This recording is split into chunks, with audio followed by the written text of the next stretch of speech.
The idea of taxation is rooted in a simple social contract. Citizens surrender a portion of their income to the state, and in return, the state provides services and protections that individuals cannot efficiently secure on their own. Security, justice, infrastructure, healthcare, education, energy, food security, and regulation of markets are not luxuries. They are among the fundamental reasons states exist in the first place. The question arises when the state increasingly retreats from these responsibilities while continuing to demand taxes from its citizens. If public schools deteriorate, healthcare becomes unaffordable, energy systems fail, security weakens, and essential infrastructure crumbles, citizens inevitably begin asking what exactly their taxes are financing. A common explanation is that the state lacks resources. Yet in many cases, the deeper problem is not the absence of resources, but the gradual erosion of state capacity. Over time, powerful private interests learn that influencing policy is often more profitable than competing in open markets. Through lobbying, political connections, regulatory capture, and influence within the bureaucracy, large corporations and wealthy interest groups gain the ability to shape rules in their favor. The objective is not merely profit.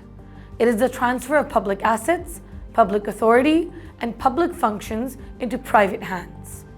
This process is often justified in the language of efficiency and reform. State-owned enterprises are portrayed as inherently wasteful, while privatization is presented as the inevitable solution. Certainly, some public enterprises are poorly managed and require reform.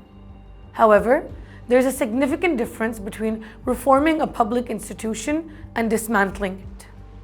In many instances, public assets built over decades through taxpayer money are sold at discounted valuations to private investors who subsequently earn substantial profits from monopolistic or semi-monopolistic positions.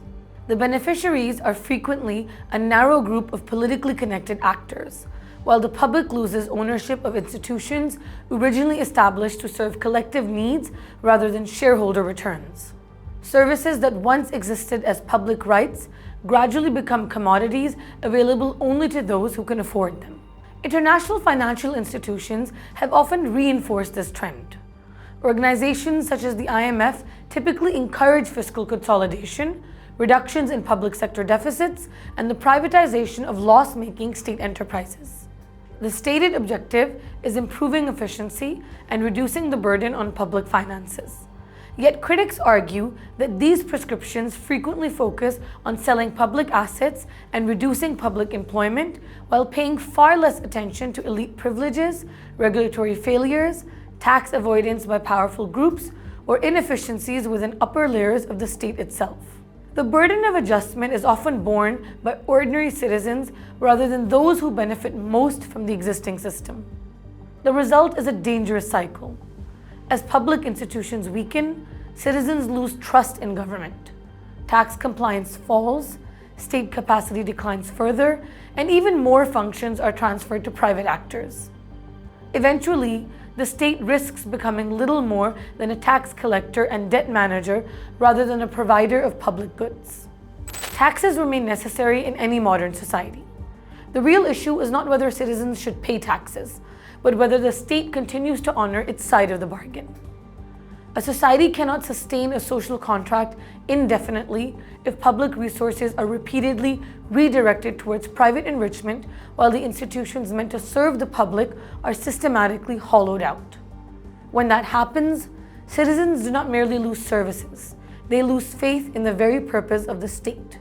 The social contract breaks not when citizens stop paying taxes, but when the state stops delivering on the promises that justified taxation in the first place.